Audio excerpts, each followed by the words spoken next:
La suite du Grand Journal à écouter sur notre application mobile Radio J. Place maintenant à l'entretien de cette édition. Jean-Éric Brana, bonjour. Bonjour.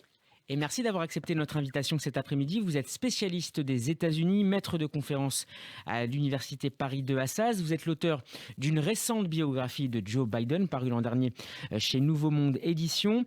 Joe Biden et Vladimir Poutine se retrouvent cet après-midi en Suisse, près du lac Léman. Première rencontre entre les deux dirigeants américains et russes depuis l'intronisation en janvier du président démocrate à la Maison-Blanche. Tous les deux ont reconnu, Jean-Éric Brana, ces derniers jours, que la relation bilatérale s'était considérablement détériorée ces dernières années. Pour quelles raisons ? Pour quelle raison elle s'est détériorée ou pour quelle raison ils ont reconnu tous les deux qu'elle s'était détériorée? Parce que c'est pas tout à fait la même question et c'est vrai que les deux... Surtout sur les origines de cette dégradation, mais on pourrait ensuite revenir sur le fait de l'exprimer publiquement ces derniers jours. Voilà, alors elle s'est détériorée depuis l'envahissement de la Crimée par la Russie, et c'est vrai que les velléités vis-à-vis de l'Ukraine qu'exprime Vladimir Poutine inquiètent au plus haut point la communauté internationale, et en premier lieu l'OTAN, les démocraties, comme l'a appelé Joe Biden pendant ces derniers jours, puisque le voyage de Joe Biden a commencé d'abord par le G7 et par l'OTAN. Il s'agissait d'abord de réunir en un bloc commun et cohérent toutes ces démocraties qui ensuite pouvaient parler d'une quasiment même voix, et en tout cas en étant sur à peu près la même ligne, à la Russie, puis ensuite à la Chine, qui sera la prochaine étape. Alors depuis le début de son mandat, Joe Biden démontre clairement que sa priorité stratégique reste la Chine. Dès lors, quel message adresse-t-il à la fois à Pékin et à Moscou, l'ancienne superpuissance rivale, en rencontrant d'abord Vladimir Poutine plutôt que Xi Jinping ?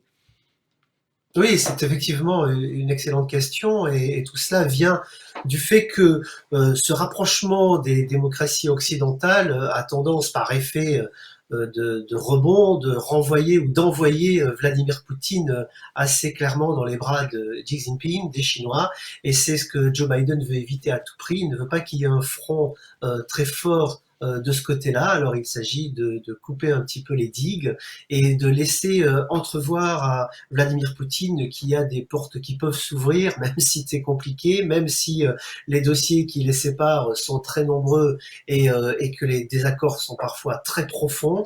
En tout cas, il y a quand même pas mal de dossiers sur lesquels on a intérêt à se parler, dit Biden, et c'est bien pour cela qu'il a organisé cette rencontre, puisque c'est à son initiative que la rencontre s'est faite, et Vladimir Poutine aujourd'hui a commencé par le remercier d'avoir eu cette initiative, ce qui était une manière élégante, puisque on disait qu'il avait plutôt lui intérêt à ce qu'il y ait cette rencontre et que c'est lui qui allait en tirer le bénéfice. Et bien il vient de renvoyer le bénéfice dès le début de la rencontre dans l'escarcelle de Joe Biden. Est-ce qu'on pourrait néanmoins, Jean-Éric Brana, avoir droit également cet après-midi à une forme de choc des personnalités entre les deux présidents, deux dirigeants qui sont particulièrement expérimentés, notamment en matière internationale. Je n'ai pas besoin de souligner la carrière très longue de Vladimir Poutine au Kremlin, mais Joe Biden a été notamment très longtemps président de la Commission des Affaires étrangères du Sénat américain. Donc c'est aussi ça qui va se jouer cet après-midi ? Alors je ne sais pas s'il va y avoir choc des personnalités, parce qu'en réalité c'est un petit peu la même personnalité et le même parcours. Vous avez raison d'insister, 2 fois président de la Commission des Affaires étrangères du Sénat, vice-président des États-Unis, et c'était aussi pour cette raison-là, c'est bien parce que c'est un expert de politique étrangère, et c'est lui qui a soutenu la politique étrangère de Barack Obama, qui était un peu faible, on va le dire ainsi, quand il est arrivé au pouvoir, sur cette question-là. En réalité, les deux sont fermes, les deux sont déterminés, les deux ont des caractères bien trempés, et c'est bien pour ça qu'ils se parlent assez brutalement depuis de longues années. On a beaucoup parlé du fait... Je vais citer une récente déclaration de Vladimir Poutine concernant son homologue américain. Il a décrit Joe Biden comme un homme de carrière ayant passé sa vie à faire de la politique, ce qui n'est pas forcément un grand compliment dans la bouche du président russe. Non, mais ça veut dire aussi que c'est quelqu'un qui sait construire, faire de la politique. C'est pas forcément quelque chose de négatif. Dans le cas de Joe Biden, c'est aussi dans la recherche de compromis et dans la poursuite de certains buts. Et alors, de la recherche de compromis, c'est plutôt pour le côté bien aujourd'hui, mais les buts qu'il poursuit, il y a aussi les droits de l'homme, qui est une ligne très forte chez Joe Biden. Et là-dessus, la carrière politique de Joe Biden peut embarrasser Vladimir Poutine. J'allais y venir justement. Est-ce que la question des droits de l'homme pourrait être, qui est traditionnellement un abcès de fixation des relations entre les deux capitales, est-ce que cette question sera au cœur de la discussion tout à l'heure entre les deux dirigeants? Ah, sans aucun doute. Et c'est bien la rupture avec Donald Trump qui avait passé cette question par pertes et profits et on n'en parlait pas du tout. On essayait de pas fâcher et plutôt d'essayer de passer sur de la géoéconomie. Avec Biden, ça va être le premier point. On va donc parler effectivement des opposants, du comportement de Poutine vis-à-vis de cette question. Et là, il y a une vraie incompréhension parce que c'est vrai que l'appréhension des droits de l'homme en Occident et en Russie n'est pas tout à fait la même. Les points de vue sont très différents.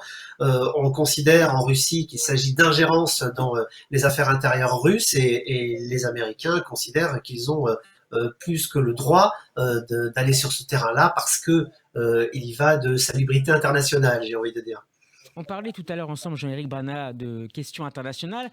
Sur le Moyen-Orient, est-ce qu'il existe des convergences entre Vladimir Poutine et Joe Biden, notamment sur le dossier nucléaire iranien qui revient au cœur de l'actualité avec ces négociations en cours entre le P5+1, qui représente la communauté internationale, et la République islamique d'Iran? Oui, c'est une question très difficile en réalité. C'est vrai que les convergences sont pas forcément existantes, mais il faut construire des ponts. Alors Biden arrive par un autre biais. Il va expliquer d'abord qu'il faut s'occuper, vous voyez, on revient à la question d'avant sur les droits de l'homme, il faut s'occuper des populations locales, en particulier en Syrie. Et ensuite, on va arriver effectivement à ces dossiers plus complexes vis-à-vis de l'Iran, sachant que c'est un jeu de domino et vous en parlez suffisamment sur l'antenne pour qu'on aille un petit peu plus loin. Bien sûr, la question suivante, c'est Israël. Et c'est l'équilibre de toute la région, en réalité, qui est dans la tête de Joe Biden, qui fait que sur ce dossier-là, il y va très prudemment. Il a été beaucoup critiqué d'ailleurs pour y aller trop prudemment, mais il sait bien que c'est une véritable poudrière et que on a bien compris que, comme le dit Biden, il fait un pas derrière l'autre et à chaque fois qu'on lui dit mais pourquoi c'est pas encore fait, il fait hey, les gars, ça fait 120 jours, laissez-moi quelques temps encore, mais je vous assure, je suis au boulot. On va d'ailleurs terminer, Jean-Éric Brana, avec Israël. On a appris la nomination ces dernières heures d'un nouvel ambassadeur américain à Jérusalem. Cette nomination devrait être confirmée ensuite par le Sénat. Il s'agit de Thomas Nides, haut responsable du département d'État sous Barack Obama. Nomination annoncée 2 jours à peine après l'entrée en fonction d'un nouveau gouvernement israélien, une coalition dirigée par Naftali Bennett et M. Lapid. L'administration démocrate attendait-elle que la situation politique en Israël s'éclaircisse pour faire cette annonce importante? Alors je ne crois pas. Vous avez certainement vu que les nominations sont assez nombreuses. En fait, il y en a une dizaine. C'est pas uniquement en Israël. Et traditionnellement, Israël est une des premières nominations puisque c'est quand même un très gros dossier pour l'administration américaine. En revanche, ce qu'on va remarquer, c'est que Thomas Knight, c'est l'antithèse de Friedman, qui donc fait ses bagages et sur le départ. Friedman a été jugé belliciste par l'administration Biden.